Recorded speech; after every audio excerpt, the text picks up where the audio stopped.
LA 침례교회 주일 오전 예배에 함께 참석하신 모든 분들을 주님의 이름으로 환영합니다. 우리 이 시간에는 계속해서 요한계시록 말씀 함께 나누도록 하겠습니다. 요한계시록 9장 1절부터 12절의 말씀입니다. 우리 계속해서 나팔 재앙 심판을 함께 살펴보고 있는데, 오늘은 5번째 나팔 재앙 심판에 대해서 기록되어 있는 요한계시록 9장 1절부터 12절까지 말씀을 함께 나누도록 하겠습니다. 제가 하나님의 말씀을 받들어 읽겠습니다. 그리고 잠시 기도하신 후에 본문 말씀을 함께 나눌 텐데요. 제가 말씀을 받들어 읽겠습니다. 5째 천사가 나팔을 불기에 내가 보니 별 하나가 하늘로부터 땅으로 떨어졌는데 그가 바닥 없는 구덩이의 열쇠를 받았더라. 그가 바닥 없는 구덩이를 여니 그 구덩이에서 큰 용광로의 연기 같은 연기가 올라오매 해와 대기가 그 구덩이의 연기로 인해 어두워지며 또 메뚜기들이 연기 속에서 나와 땅 위로 올라오는데 그것들이 땅에 있는 전갈들의 권능과 같은 권능을 받았더라. 또 그것들은 땅에 풀이나 푸른 것이나 나무는 하나도 해하지 말고 오직 이마 안에 하나님의 인이 없는 그 사람들만 해하여야 한다는 명령을 받았더라. 또 그것들은 그들을 죽이지 말고 그들에게 5달 동안 고통을 주라는 명령을 받았는데 그것들이 주는 고통은 마치 전갈이 사람을 쏠 때에 주는 고통과 같더라. 그 날들에는 사람들이 죽음을 구하여도 그것을 찾지 못하겠고 죽기를 바라나 죽음이 그들을 피하리로다. 그 메뚜기들의 모양은 전투를 위하여 예비한 말들 같고 그것들의 머리에는 금과 같은 관이 있으며 그것들의 얼굴은 사람들의 얼굴 같고 또 여자의 머리털 같은 머리털이 그것들에게 있으며 그것들의 이빨은 사자의 이빨 같더라. 또 철 흉갑 같은 흉갑이 그것들에게 있으며 그것들의 날개 소리는 전투하려고 달려가는 많은 말들의 병거 소리 같고 또 전갈과 같은 꼬리가 그것들에게 있으며 그것들의 꼬리에는 쏘는 침이 있었는데 그것들의 권능은 사람들을 5달 동안 해하는 것이더라. 그것들을 다스리는 왕이 그것들에게 있었는데 그는 바닥 없는 구덩이의 천사니라. 그의 이름은 히브리 말로는 아바돈이나 그리스 말로는 아폴리온이니라. 한 가지 화는 지나갔으되 보라 이후에 2가지 화가 더 임하는도다. 본문의 말씀을 가지고 7 나팔의 재앙 2번째 시간 함께 말씀을 나누겠습니다. 말씀을 위해서 잠시 기도하겠습니다.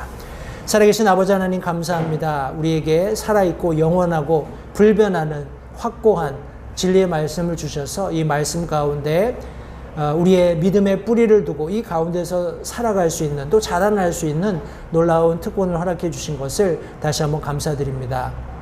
우리가 구원받은 이후에 참 우리의 영원한 본향을 사모하면서 이 세상을 살아갈 때 하나님께서 바라는 것은 우리 믿는 그리스도인들이 모두 이 세상 가운데에서 천국을 경험하며 살아가는 것이라고 믿습니다.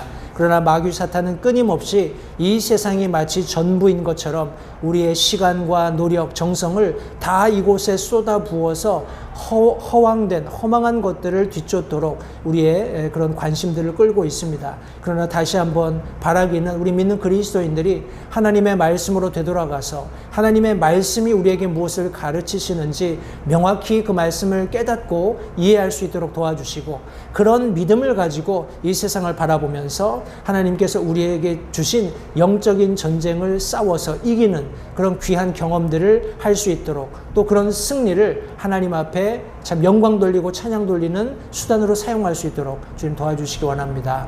오늘 전하는 말씀을 통해서 하나님 우리를 다시 한번 격려하시기 원합니다. 우리가 이 마지막 시대를 살면서 해야 할 크고 중요한 임무들이 있습니다. 참 우리의 삶 자체도 정결하고 깨끗해야 하겠지만 무엇보다도 이 죽어져가는 세상 속에 하나님의 귀한 구원의 말씀, 복음을 전해야 할 줄 믿습니다. 우리가 시간을 아끼고 참 간절함과 절박함을 가지고 하나님 앞에 기도하며 우리를 사용해 주시도록 우리 자신을 양도하는 귀한 결단들이 있을 수 있도록 하나님 이 예배 시간을 복 주시기 원합니다. 말씀 전하는 소종을 다시 한번 주님께 의탁드립니다. 하나님께서 제게 깨닫게 하셨던 말씀들이 성도들에게 바르게 또 온전히 잘 전달될 수 있도록 조정을 사용하시기를 다시 한번 간절히 바라옵고 예수님의 귀하신 이름으로 기도했습니다. 아멘.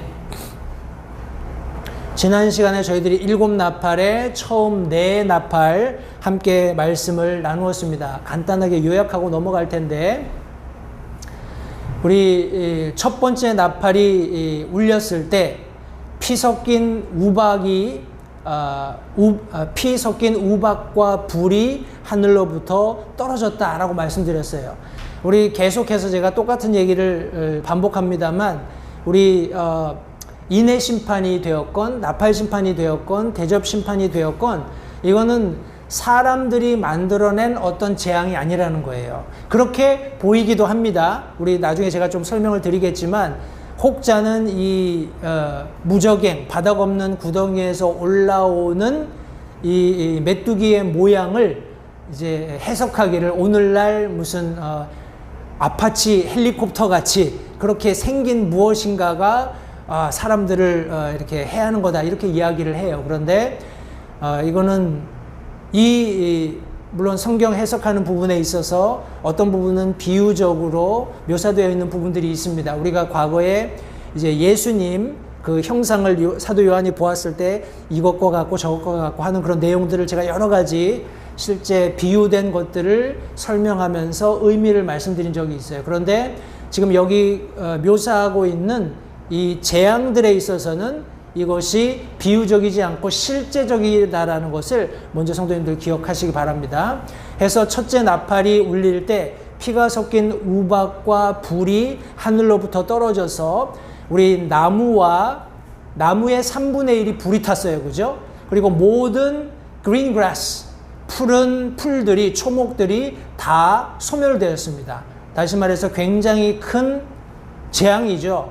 사람들에게는 실제적으로 자기 먹을 게 전소되는 그런 현장을 목격한 거예요. 그리고 짐승들에게도 마찬가지입니다. 이런 끔찍한 일들이 첫 번째 나팔이 울릴 때 벌어질 것을 성경이 말씀했습니다.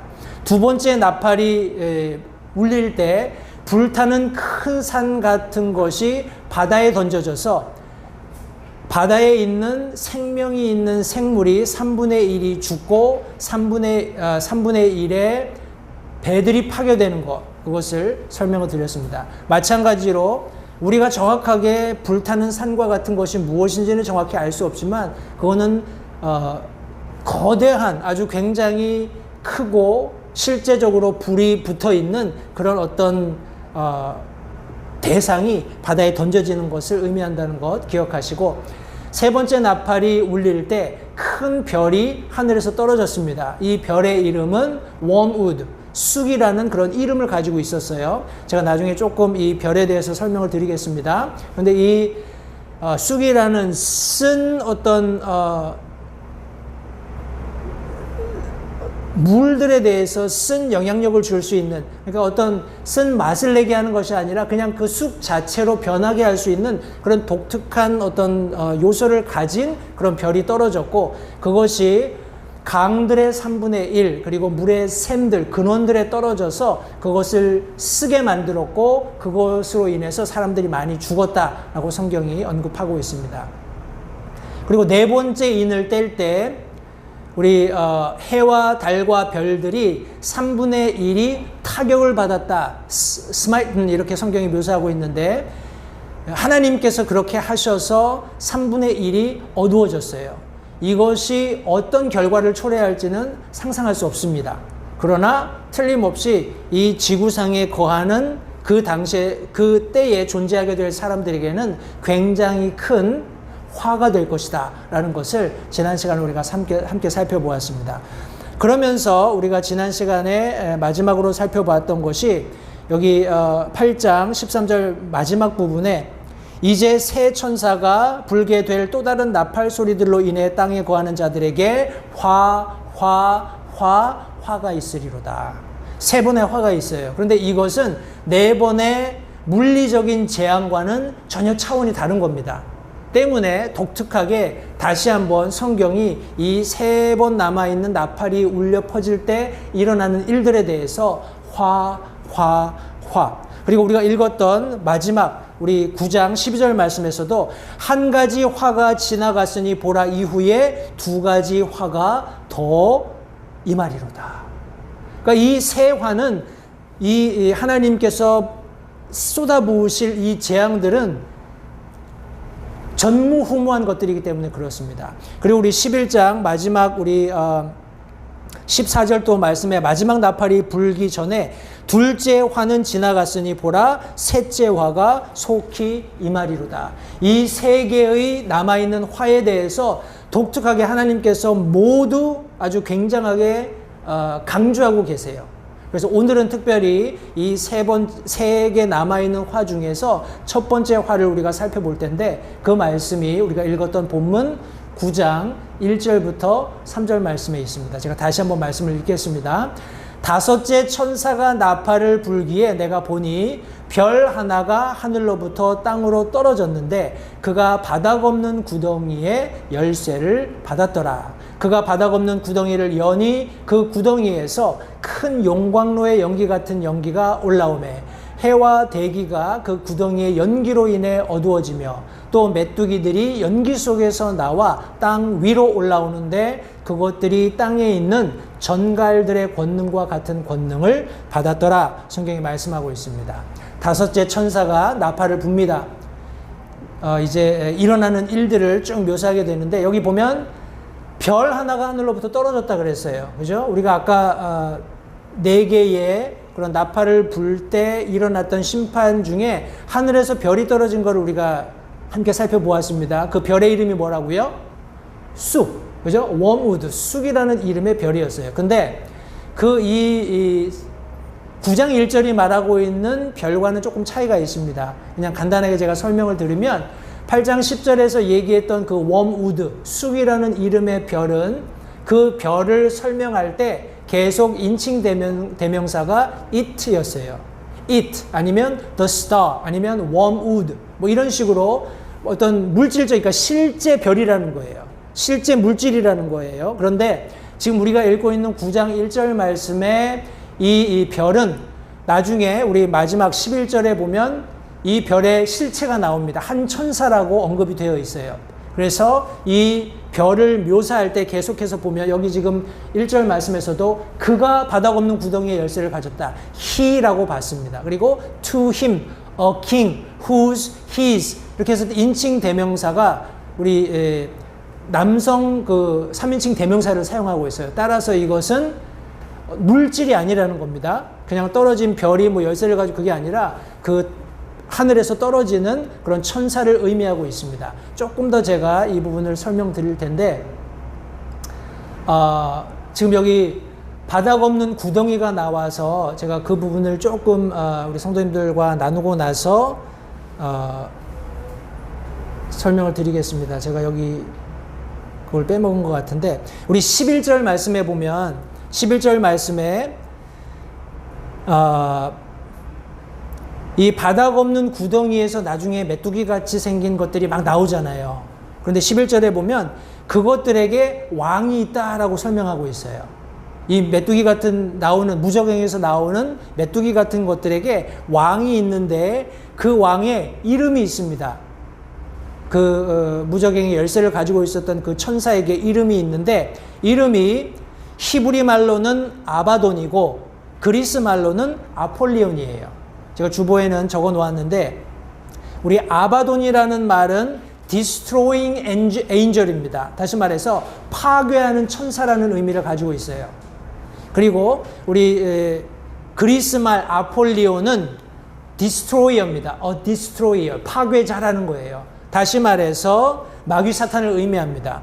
우리가 아는 요한복음 10장 10절 상반절에 보시면 도둑이 오는 것은 다만 도둑질하고 죽이고 멸망시키려 합니다. 예수님께서 말씀하셨어요. 바로 그가 지금 여기 무적행의 열쇠를 가지고 나와서 그 바닥 없는 구덩이를 젖히는 바로 그 인물이라는 겁니다. 그것을 참고하시고 제가 몇 가지 죽은 자들이 거하는 처소에 대해서 좀 설명을 간략하게 드리고 넘어가겠습니다. 왜 제가 이 설명을 드리냐면 우리 바닥 없는 구덩이가 뭐냐 설명을 하려면은 적어도 우리가 기본적으로 성경이 말씀하고 있는 죽은 자들이 거하는 처소 3가지 정도를 알아야 충분히 이해가 되리라고 생각이 되기 때문에 그렇습니다. 먼저 성경에 등장하는 죽은 자들이 거하는 처소로 제일 먼저 언급되는 것은 지옥이에요. 우리 성경에서는 무덤 뭐 이런 식으로 표현하기도 하는데 뭐 하데스라든지 히브리어에서는 똑같은 말을 수올이라고 표현하고 있습니다. 그런 장소가 하나 있고 지금 우리가 살펴보는 바닥 없는 구덩, 무저갱 이거를 우리 뭐 부소스나 아비스 이렇게 이야기를 합니다. 그리고 마지막 하나는 불못이에요. 게헤나. 이것은 나중에 마귀사탄과 그의 추종자들 그리고 믿지 않는 사람들이 영원토록 거하게 될 장소입니다. 그런 의미로서의 불못이고 우리 지옥을 제가 조금 설명을 드릴게요.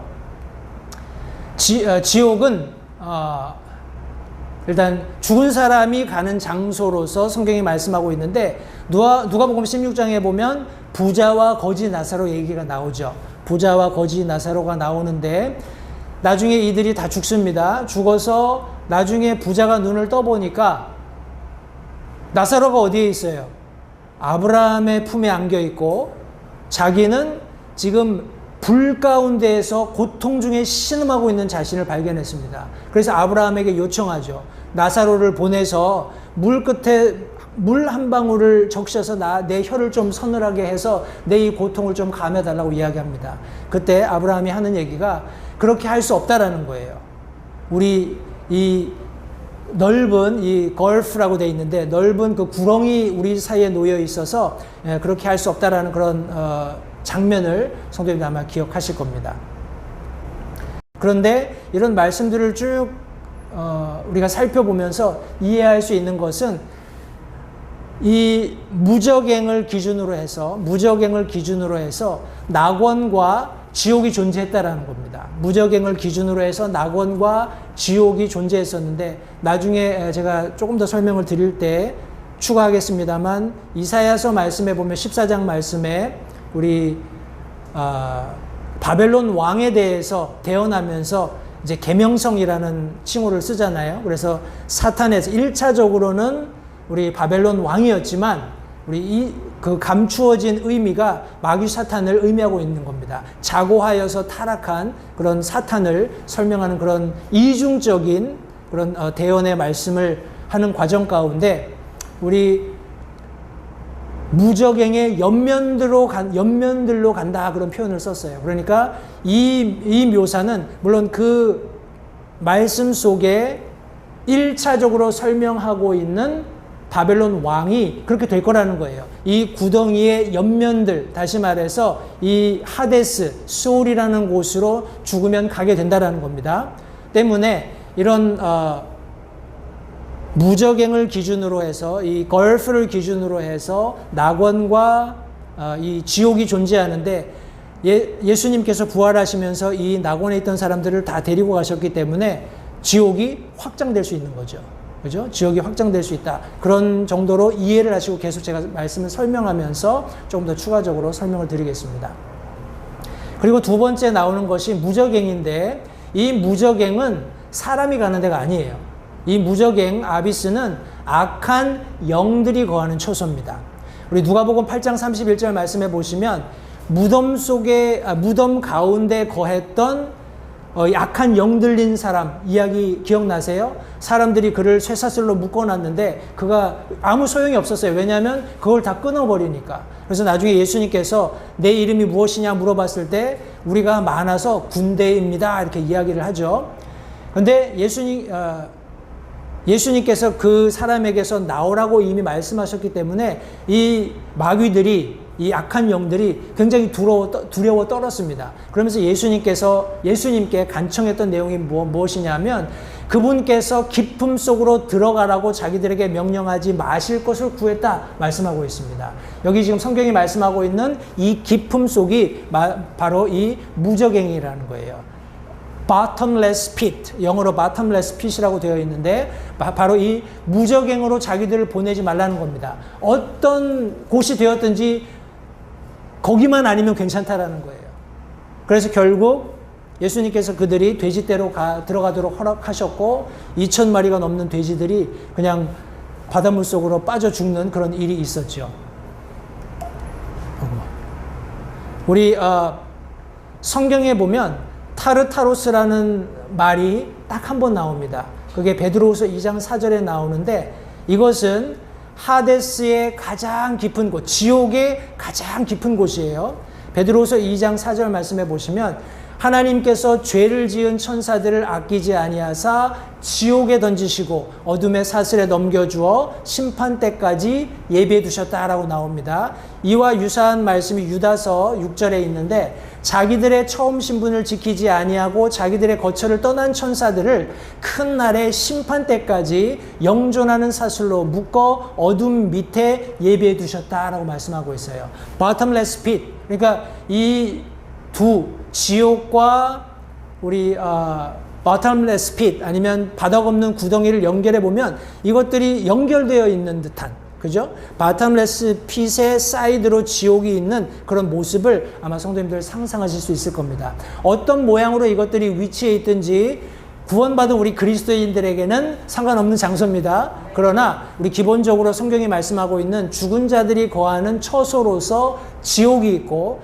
또 악한 영들, 다시 말해서 하나님께서 창조하신 천사들이었는데 마귀 사탄의 그런 반역을 따라 추종했던 그런 천사들은 사슬에 넘겨주어서 그 어둠 속에다가 하나님께서 예배해 두고 계셨다라는 거예요. 거기가 그들의 최종 그 목적지는 아닙니다. 거기에 보관하고 계신 거예요. 그리고 그들이 이제 마지막으로 불못에 가게 됩니다. 이것은 성경에는 유황으로 불타는 불호수다 이렇게 말씀하고 있어요. 성도님들 보십시오. 우리 앞서서 우리가 살펴보았던 bottomless pit, 이 무저갱은 그냥 깜깜한 끝이 없는 구덩이 정도가 아니라는 거예요. 거기는 무저갱이 가지고 있는 특징 중에 하나는 거기에는 뭐라고 하나요? 극한 고통이 존재하는 거예요. 예수님께서 여기저기 여러 차례 말씀하셨던 것처럼 마치 불로 소금치는 것처럼 불로 사람들을 아주 심각하게 고통을 주는 그런 장소라는 겁니다. 그러니까 그냥 있을 만한 데가 아니에요. 절대 있을 만한 데가 아닙니다. 거기는 불타는 아주 우리의 상상을 초월하는 그런 고통이 있는 곳이라는 것을 성경이 말씀하고 있어요. 이 불못에 대해서 요한계시록 19장 20절에 보시니까 짐승이 잡히고 또 그 앞에서 기적들을 행하던 거짓 대언자도 그와 함께 잡혔는데 그는 짐승의 표를 받은 자들과 그의 형상에게 경배하던 자들을 기적으로 속이던 자더라. 이 둘이 짐승과 거짓 대언자가 산채로 유황으로 불타는 불호수에 던져진다는 거예요. 성도님들, 마귀도 삼위일체가 있습니다. 우리 여기 요한계시록 쭉 읽어보면 짐승, 거짓 대언자, 용 이렇게 삼위일체로 나와요. 근데 뭐 하나님처럼 전지전능하시고 뭐 이런 존재가 아니라 이런 세 개의 다른 모양으로 존재하면서 세상을 속이는, 기만하는 그런 모습을 성경이 말씀하고 있어요. 자, 보십시오. 이 둘이 산채로 유황으로 불타는 불호수에 던져졌어요. 그런데 우리 요한계시록 20장 10절 말씀해 보시니까 그들을 속인 마귀가 불과 유황 호수 곧 그 짐승과 거짓 대언자가 있는 곳에 던져져서 영원 무궁토록 고통을 받는다라고 성경이 말씀하고 있습니다.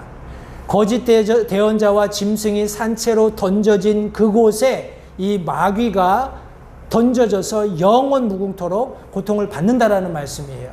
그리고 20장 14절부터 15절 말씀에 이제 사망, 지옥도 불호수에 던져집니다. 끝. 사망도 지옥도 그 안에 있었던 모든 사람들을 흰보자 심판 앞에 내놓고 그 흰보자 심판이 끝날 때 사망도 지옥도 다 그 불호수에 던져지게 되는 것, 이 게헤나에 던져지게 되는 것을 성경이 말씀하고 있어요. 이 세 가지 기억하십시오. 지옥이 있고요, bottomless pit, 바닥 없는 구덩 혹은 무저갱이 있고 그리고 불못이 있습니다. 제일 말은 좀 이렇게 별로 심각하지 않은 말 같은데 불못 근데 가장 하나님께서 최종적으로 마귀 사탄과 그의 추종자들을 보내시는 곳이라는 것을 기억하시고 다시 우리 본문으로 돌아와서 우리가 지금 관심을 가지고 있는 무저갱, 바닥 없는 구덩이를 조금 더 살펴보도록 하겠습니다. 물론 이게 직접적으로 연관이 있다고는 제가 말씀을 드릴 수는 없는데 우리 민수기 16장 32절 33절 고라 자손들이 우리 모세를 거역해서 반역을 하잖아요. 그래서 하나님 앞에서 이제 땅들이 열려서 산채로 구덩이에 빠졌다라고 말씀하고 있습니다. 그리고 땅이 그 위에서 닫혔어요.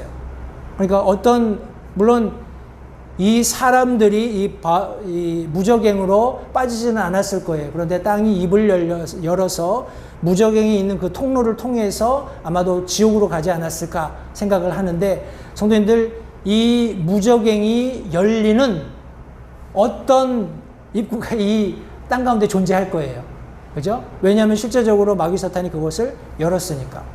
그런 의미에서 제가 말씀을 드렸고 여기 이사야서 14장 15절 제가 잠깐 말씀드렸던 것처럼 너는 끌려가 여기 지금 지옥으로 곧 그 구덩이의 옆면들로 내려가리로다 했습니다. 1차적으로 제가 말씀드린 것처럼 계명성은 바벨론 왕을 의미하지만 이제 마귀 사탄도 묘사하는 그런 독특한 구조를 가지고 있고 이사야서 14장과 에스겔서 28장이 그런 마귀 사탄의 그런 포지션, 그가 누렸던 영화 그리고 그의 자고함으로 타락하는 그런 장면들을 묘사하고 있습니다. 그런데 지금 여기 이 말씀 자체에서는 그 구덩이의 옆면들로 내려간다라고 했기 때문에 이 말씀이 지금 대언으로 주어졌을 때는 바벨론 왕에게 주어진 것이다라는 그런 것을 제가 말씀드리려고 이렇게 말씀을 좀 적어놨습니다. 아까 제가 말씀드렸던 누가복음 8장 31절 그 깊은 구덩이 여기는 영들이 존재하는 악한 영들이 존재하는 곳입니다. 자, 우리 본문으로 돌아가셔서 이제 드디어 바닥 없는 구덩이가 열립니다. 바닥 없는 구덩이가 열릴 때 일어나는 일들을 함께 살펴볼 텐데 성도님들 이 바닥 없는 구덩이를 열 때 거기서 일어나는 많은 일들이 있습니다.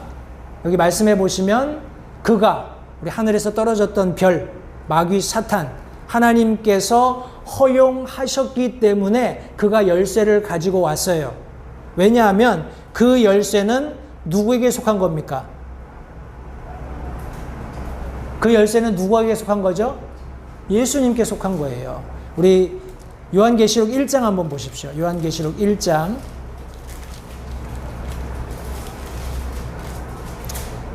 18절 말씀입니다. 요한계시록 1장 18절 말씀해 보시면 나는 살아있는 자라 전에 죽었으나 보라 내가 영원 무궁토록 살아있노라. 아멘. 또한 내가 지옥과 사망의 열쇠들을 가지고 있노라.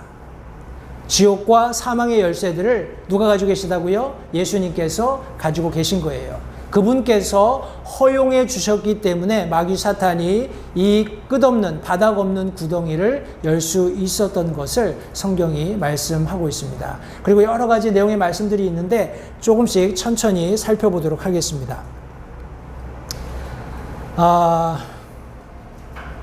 이게 어떤 사람이 그 상상해서 그려놓은 겁니다. 상상해서 이제 무저갱이 열리고 그 성경에 묘사되어 있는 메뚜기 같은 형상을 한 것이 전갈의 권능을 가지고 나와서 사람들을 해하는 그런 장면인데 성도님들 잊지 마셔야 할 것은 이 기간에 그들이 우리 이 demonic creature죠, 그죠? 이런 악한 생물이 나와서 사람들을 해할 때 저들에게는 제한이 있습니다. 여러 가지 제한이 있어요. 그런데 그들이 주어진 힘을 먼저 보겠습니다. 힘을 보니까 성경 말씀에 정갈들의 권능과 같은 권능을 가졌다라고 말씀하고 있어요. 그리고 이마 안에 하나님의 인을 받지 않은 사람들만 해할 수 있다는 거예요. 다시 말해서 이마 안에 인을 받은 사람은 해할 수 없겠죠. 그들의 이마에 인을 받은 사람이 누굴까요? 14만 4천, 그죠? 하나님께서 인을 치시고 그들을 선별하셔서 복음 전하도록 하셨던, 다시 말해서 이 환란이 일어나는 기간에 여전히 14만 4천이 복음을 전한다라는 겁니다. 그들은 하나님이 인치심으로써 보호받고 있는 거예요. 성도님들 기억하십시오.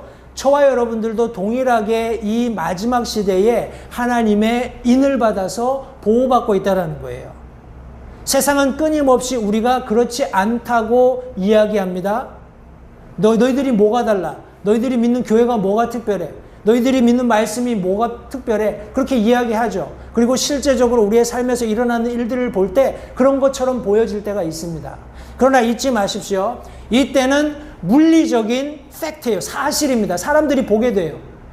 내가 그 독충에게 물려서 고통받고 있을 때 어떤 사람이 멀쩡하게 돌아다니면서 살아계시는 하나님의 놀라운 구원의 복음을 전하고 있어요. 그 말씀이 과연 귀에 들어올까요? 내가 이렇게 고통받고 있는데 내가 죽고 싶어도 죽을 수 없는, 죽음이 도대체 나를 떠나서 어디로 갔는지 내가 알 수 없는 그런 고통 가운데 있는데 과연 그런 복음이 귀에 들어오겠냐라는 말씀이에요. 네가 전하는 그 하나님 때문에 내가 지금 이 고통을 당하고 있다. 네가 전하는 그 하나님 때문에 내 이웃이, 내 가족이 이렇게 고통받고 있다. 온 세상이 신음하고 있다. 그렇게 원망하지 않을까요?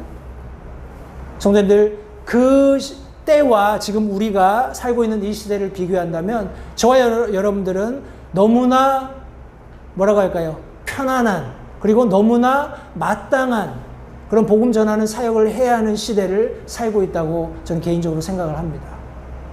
성령 하나님께서 우리를 인치셨어요. 그죠? 그러면서 예수님께서 뭐라고 얘기하십니까? 성령을 근심하게 하지 말라.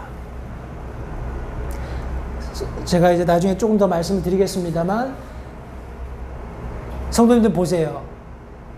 이 사람들은 그 전갈이, 저도 전갈한테 쏘여보지 않았기 때문에 그 고통이 어떤지 몰라요. 그런데 그것은 deadly pain이죠. 죽음에 이르는 고통이란 말이에요. 그런데 죽을 수 없어요. 그러니 그 고통이 얼마나 극심하겠습니까? 그런데 우리 믿는 그리스도인들이 하나님의 뜻을 성취하지 못하고 사는 삶은 이것과 방불한 고통이 아닐까. 우리가 느끼지 못할 뿐이고 그렇게 여기지 않을 뿐이지 그런 고통이 아닐까 하는 생각을 해봅니다. 하나님의 사람이 마땅히 하나님이 살라고 하신 삶, 하나님께서 맡겨주신 일을 감당하지 못하는 그 삶이야말로 아무 의미 없는 삶이잖아요. 그런 생각을 하게 됩니다. Anyway, 제가 나중에 조금 더 이제 추가적으로 설명을 드리겠는데, 한번 제가 아까 말씀드린 것처럼 이 바닥 없는 구덩이, 무저갱의 문을 마귀 사탄이 열었을 때 뿜어져 나오는 연기가 있었다라는 것은 그 안에 얼마나 뜨겁게, 글쎄 모르겠어요. 제가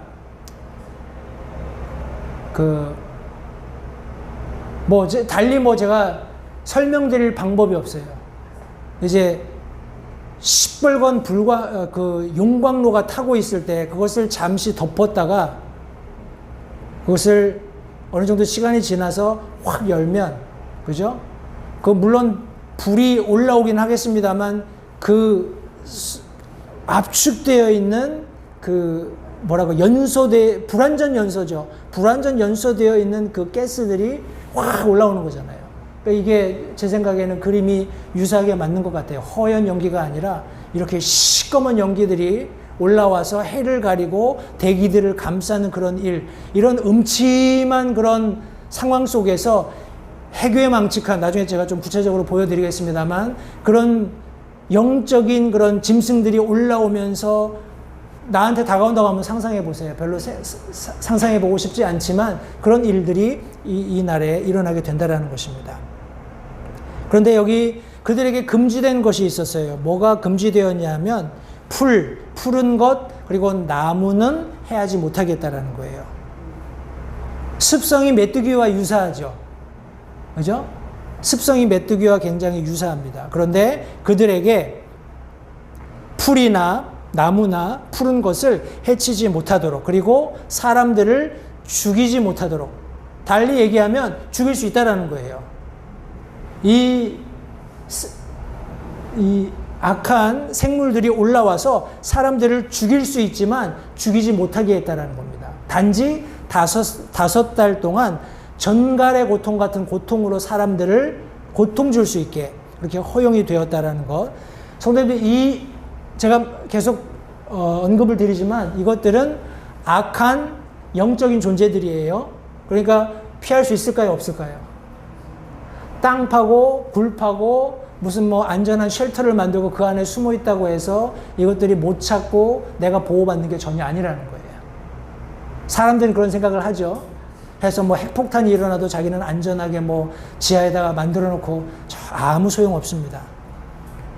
그런데 이 시기에 사람들에게 금지된 게 있어요. 우리 마지막 부분에 보시면 죽음을 구해도 찾지 못합니다. 죽기를 바래도 죽음이 도망가요. 죽음이 그들을 피한다고 했습니다.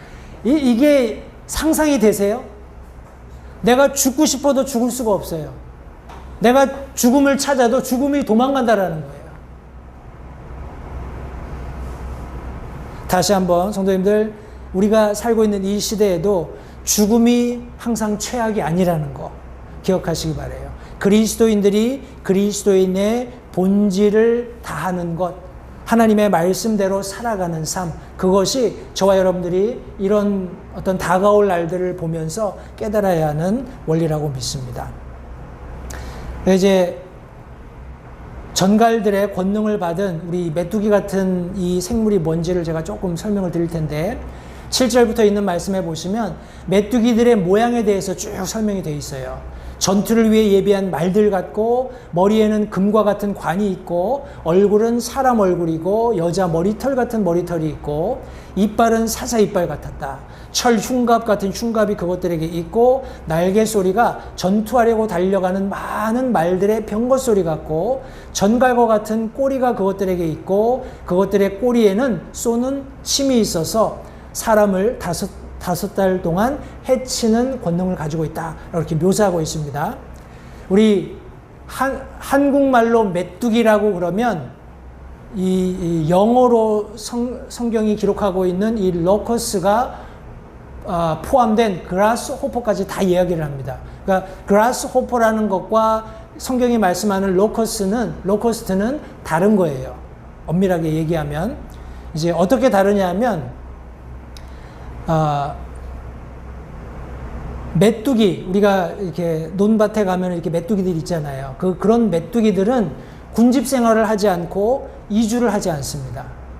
그런데 성경이 말씀하고 있는 무정경에서 올라오고 있는 이 메뚜기 로커스트는 군집 생활을 해요. 무리를 지어서 살면서 필요에 의해서 이동을 한다는 거예요. 철새처럼. 그러니까 하나님께서 이집트를 치셨을 때, 메뚜기 떼로 치셨을 때 그것은 그라스호퍼가 아니라 로커스트라는 거예요. 그러니까 이것은 한번 지나가면 농작물을 완전히 초토화시키잖아요. 그래서 그것들에게 하나님께서 우리 풀이나 푸른 것이나 나무 해하지 못하게 하는, 단지 사람들을 5달 동안 고통스럽게 하는 그런 힘들만, 능력들만은 주셨다라는 겁니다. 그리고 메뚜기는, 그라스호퍼는 28개로 나눠져요. 그 과가. 그런데 메뚜기는 하나밖에 없어요. 그러니까 생긴 거는 비슷한데 전혀 다르다라는 거예요. 특징이. 그걸 염두에 두시고 제가 여기 그림을 좀 보여드릴 텐데, 이건 그냥 재미 삼아 보십시오. 이건 어떤 사람이 실제 이제 로커스트, 메뚜기를 보고 성경이 말씀하는 이것과 이게 유사하다라고 이렇게 설명을 해 놓은 거예요. 그래서 이제 이 로커스트가 보면 부분적으로 이렇게 사람 얼굴처럼 이렇게 앞에가 보인다라는 거예요. 그리고 얼굴을 이렇게 가만히 들여다보면 여자처럼 머리도 나 있고 이빨은 사자 같고 뭐 그렇다라는 겁니다. 그냥 이렇게 자세하게 이렇게 들여다본 모습이에요. 그리고 뒤에 여기는 이렇게 왕관같이 뿔도 나 있고, 그리고 뒤에 꼬리에는 이렇게 정갈처럼 쏘는 그런 침들도 있고, 그리고 이제 좀 얼굴이 추악하지만 뭐 이런 식으로 생겼다 이렇게 얘기를 하고, 다리도 뭐 이렇게 전쟁을 위해서 준비하는 말 같은 그런 모습, 그리고 날아갈 때 나는 그 날개가 우리 로커스트가 그라스호퍼보다 더 크고 튼튼합니다. 왜냐하면 얘네들은 이주를 해야 되잖아요. 그래서 그 날아가는 소리가 굉장히 시끄럽고 뭐 그럴 수 있겠다 하고 이 사람은 그렇게 정의를 했어요. 그리고 우리 어떤 사람은 이렇게 그림을 그려놨습니다. 이 말씀들을 자기가 이렇게 생각해보고 이렇게 생겼을 거다 이렇게 얘기한 거예요. 무정에서 올라오는 이 영적인 생물이. 그리고 어떤 사람은 또 이렇게 묘사해놨습니다. 그러니까 다 그냥 짜집기를 해놓은 거예요. 말같이 막 이런 거, 그리고 사람 얼굴에 사자 이빨에 여자 머리털, 뭐 정갈 꼬리, 뭐 날개는 얘기 안 했는데 이렇게 천사처럼 날개를 그려놨네요. 그리고 한 사람은 굉장히 오랜 시간을 거쳐서 이렇게 이제 그림을 그려놨어요. 굉장히 오랜 시간을 투자해가지고 이분이 이런 그림을 그려놨어요. 그러면서 한 얘기가 뭐냐면, 우리 자기가 자료를 참고한 것이 있다라는 겁니다. 근데 그 자료가 뭐냐 하면, 성도님들 우리 인도나 티베트 같은 데 가면 우리 다신 숭배하잖아요. 그죠? 그러니까 우상 숭배가 만연한 나라예요. 근데 우상 숭배하는 그런 산당들의 산당들에 가면 그림들이 많이 붙여 있다라는 거예요. 이 사람들은 실제적으로 접신하는 사람들이죠. 다시 말해서 악한 영들을 만나는 사람들이에요. 혹시 성도님들 그 사탄 숭배하던 아주 하이 랭크에 있던 사람이 극적으로 예수님을 영접해서 구원받은 이후에 자기가 경험했던 것을 얘기해 주는 거 혹시 유튜브에서 본 적 있는지 모르겠어요. 이 사람이 얘기할 때 지금 우리가 길거리에 이렇게 좀 이렇게 소위 말하는 할렘가라든지 이런 데 가보면 사람들이 막 이렇게 벽화 같은 거 그려놓잖아요. 그런데 그 중에 실제적으로 자기가 지옥에 가서 봤던 그런 어떤 영적인 존재들이 있다라는 거예요. 그러니까 그것을 그림 그려놓는 사람들은 그냥 아티스트들이 아니에요. 악한 영들에게 사로잡힌 사람들이고 그 사람들이 그것들을 사람들에게 노출시키는 거예요. 제가 아까 설명드렸던 지옥이나 우리 무저갱이나 우리 불못 이런 것들의 영어 혹은 히브리어 이름들이 있죠. 그것을 인터넷에 찾아보면 어떤 게 나오는지 아세요? 아이들이 하는 게임이 나와요. 아이들이 하는 게임이 나와요. 그 이름이 아이들한테 익숙한 거예요. 그리고 낯설지 않아요.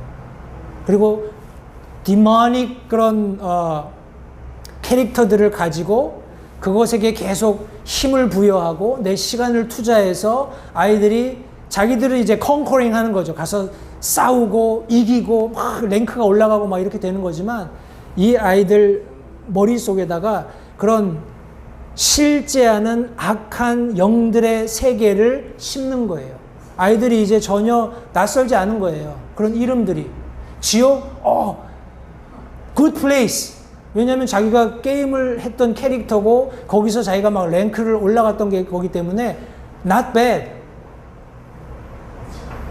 그런 끔찍한 일들이 우리 아이들에게 일어나고 있다는 거예요. 그런 이제 사탄 숭배하는 사람들이 그려놓은 많은 그런 산당들에 있는 그림들 중에 상당히 많은 그림들이 이런 모양을 하고 있다는 겁니다. 실제적으로. 꼭 이렇게 생기진 않았겠죠. 뭐 우리가 못 봤으니까, 그리고 보지 않을 테니까 상관없지만 중요한 것은 성도님들, 이런 악한 사도 요한이 묘사했던 실제하는 영적인 생물이 나와서 사람들을 5개월간 고통받게 하는데 죽을 수 없다는 거예요. 그런 소위 말하는 끔찍한 고난이 그들에게 닥칠 것을 여기 지금 성경이 말씀하고 있습니다. 제가 조금 성도님들께 다시 한번 제가 중간에 말씀을 드렸지만 마지막으로 좀 격려를 하겠습니다. 에베소서 4장 30절 말씀에 하나님의 거룩한 영을 슬프게 하지 말라. 그분으로 말미암아 너희가 구속의 날까지 봉인되었느니라 성경이 말씀하고 있습니다. 성도님들, 저와 여러분들을 해할 혹은 저와 여러분들을 예수님이 우리에게 베풀어 주신 그 사랑 안에서 떼어낼 수 있는 그런 존재는 이 세상에 없습니다. 하나님 자신도 그렇게 하실 수 없어요. 하나님의 신실하심, 하나님의 성실하심, 공의하심이 그것을 보장하는 겁니다. 시편 말씀은 주의 천사가 그분을 두려워하는 자들을 둘러 진을 치고 그들을 건지는 도다. 성도님들, 때때로 우리의 영적인 눈이 가리워져서 그것을 보지 못할 수는 혹여 있어요. 그러나 하나님은 한 번도 자신의 피값 주고 사신 그 성도가 고난받는 것을 그냥 보아 넘기시는 적은 없습니다. 다시 한번, 우리가 그것을 못 볼 수는 있어요. 우리가 그것을 오해할 수는 있습니다. 왜요? 우리가 너무 세상에 집중하고 있기 때문에. 우리가 내 삶에 닥치는 고난을 너무 크게 여기고 그것을 싸잡고 씨름하고 있기 때문에. 그러나 하나님께서는 우리가 그 거룩한 영을 슬프게 하지 않기를 바라신다 말씀하고 계세요. 왜냐하면 우리를 봉인하시고 지키실 것이기 때문에. 우리 고린도후서 10장 3절부터 4절 말씀해 보시면 성도님들, 우리가 사는 이 세상에서 우리가 싸우고 있는 영적 싸움의 본질을 설명합니다. 비록 우리가 육신 안에서 거르나 육신을 따라 싸우지 아니하노니 우리의 전쟁 무기는 육신에 속하지 아니하고 하나님을 통해 강력하여 요새들도 무너뜨리느니라. 성도님들이 어렵다고 불가능하다고 생각하는 어떤 요새든지 한번 이름을 얘기해 보십시오. 하나님께서 무너뜨리실 수 없는 요새는 존재하지 않는다는 거예요. 어떻게 할 때? 우리가 영적인 안목을 열고 우리가 사는 이 세상이 악한 영들과 맞붙어 싸우는 영적 전투의 현장이라는 것을 우리가 깨닫게 되면, 그리고 나를 인치신 분이 그 세상에 존재하는 누구보다, 이 세상의 통치자보다 위대하신, 뛰어나신 예수 그리스도시라는 것을 인정할 때, 성도님들, 어떤 요새도 하나님 앞에서 정복되지 않을 것은 없다라는 것. 우리가 잘 아는 에베소서 6장 12절 말씀에서는 우리는 살과 피와 맞붙어 싸우지 아니하고 정사들과 권능들과 이 세상 어둠의 치리자들과 높은 처소들에 있는 영적 사악함과 맞붙어 싸운다 말씀하고 있습니다. 성도님들, 우리가 영적인 눈을 열어야 돼요. 세상이 가져다주는 어려움, 고난, 그것이 우리 피부에 고통을 주지요. 아픕니다. 견디기 힘들어요. 그러나 실상은 무엇이냐 하면 저와 여러분들이 살과 피와 맞붙어서 싸우는 것이 아니라는 거예요. 마귀와 그의 악한 영들, 그들과 싸워 나가고 있는 우리 삶의 현장입니다. 성도님들, 불행하지만 우리 적어도 5째 나팔이 울릴 때 무적행으로부터 올라오는 이 메뚜기처럼 보이나 말로 다 형언할 수 없는 끔찍한 몰골을 하고 있는 이 영적인 생물에 고통받는, 그것이 그들에게 실제가 될 수 있어요. 그리고 그것이 그들에게는 현실일 겁니다. 근데 성도님들, 우리가 잊지 마셔야 할 것은 우리가 영적인 안목을 닫고 세속적인 사람들처럼 그리스도인임에도 불구하고 세속적인 삶을 살아간다는 것은 그들이 전갈의 권능을 가지고 쏘는 그 고통으로 5달 고통받는 것보다 더한 고통을 우리도 그리스도인으로서 이 땅에 살면서 경험할 수 있다는 거예요. 영적인 눈을 뜨지 않으면. 성도님, 우리가 이 땅 가운데 살면서 고통받는데 찬양할 수 있는 이유가 뭘까요? 우리가 어려움에 처해 있는데 하나님을 향해서 기뻐할 수 있는 이유가 뭘까요?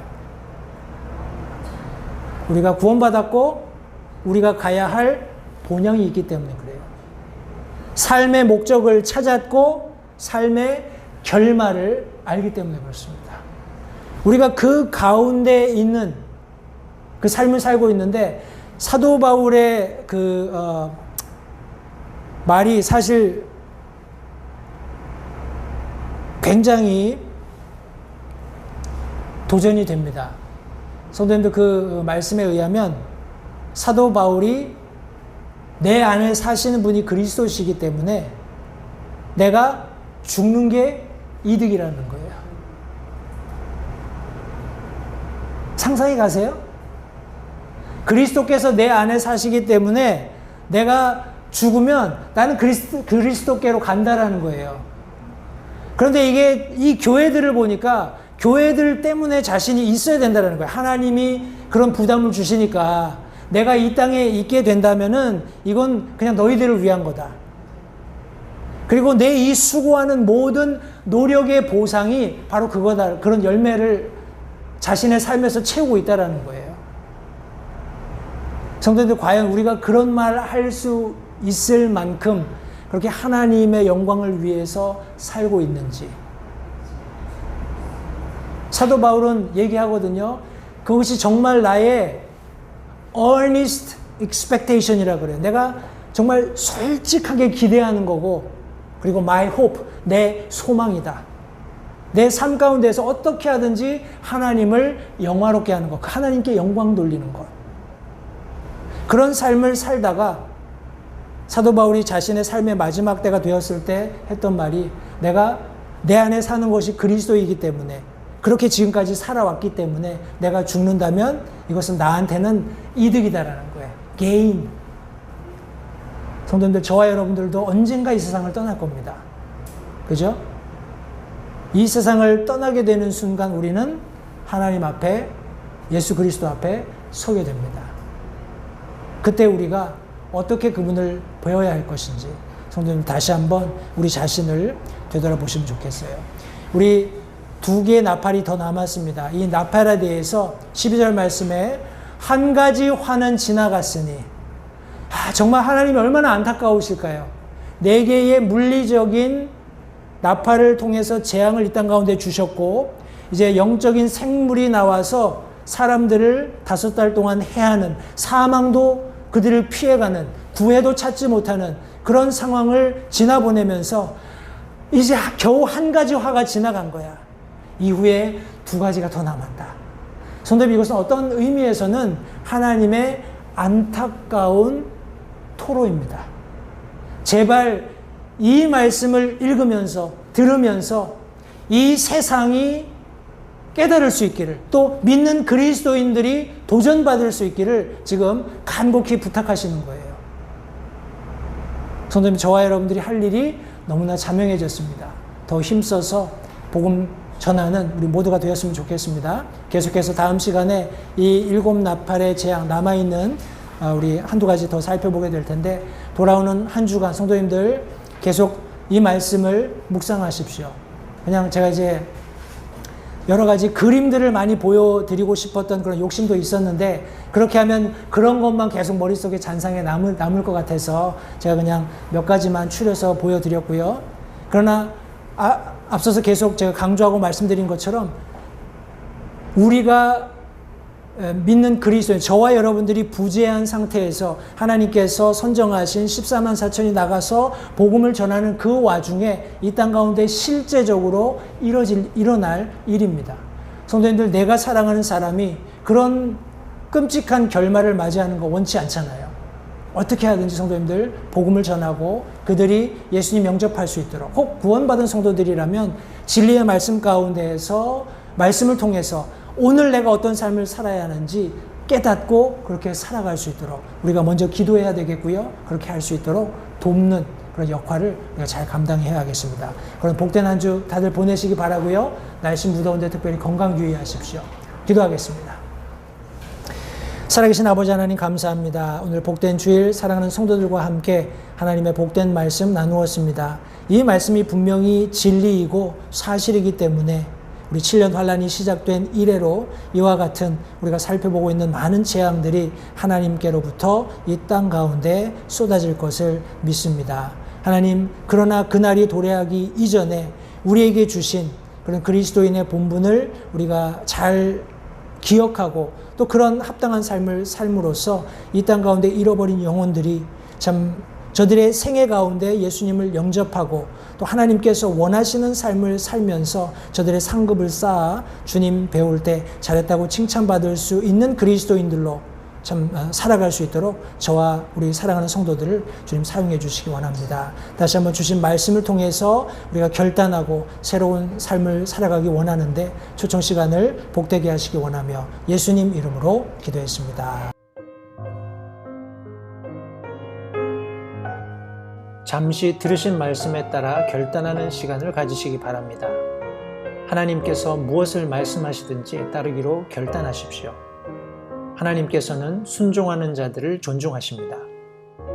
아직 예수님을 개인의 구주로 영접하신 사실이 없으시다면 자신이 죄인됨을 인정하며 하나님께 나오는 자들을 하나님께서 받아주신다는 확실한 말씀에 근거하여 다음과 같이 기도하십시오. 하나님, 나는 죄인입니다. 나는 내 죄로 인해 죽을 수밖에 없음을 압니다. 그러나 예수님께서 내 죄를 위해 십자가에서 피 흘려 죽으시고 사흘 만에 다시 살아나셔서 내 죄값을 모두 지불하셨고 내게 새로운 생명을 약속하셨음을 믿습니다. 지금 이 순간 예수님을 내 마음에 모셔드립니다. 내 마음에 오셔서 나의 주와 그리스도가 되어주십시오. 예수님 이름으로 기도했습니다. 다음과 같이 기도하셨다면 여러분은 성경 말씀대로 구원을 받으셨습니다. 계속해서 주 안에서 함께 자라가는 복된 교제가 있기를 간절히 바랍니다.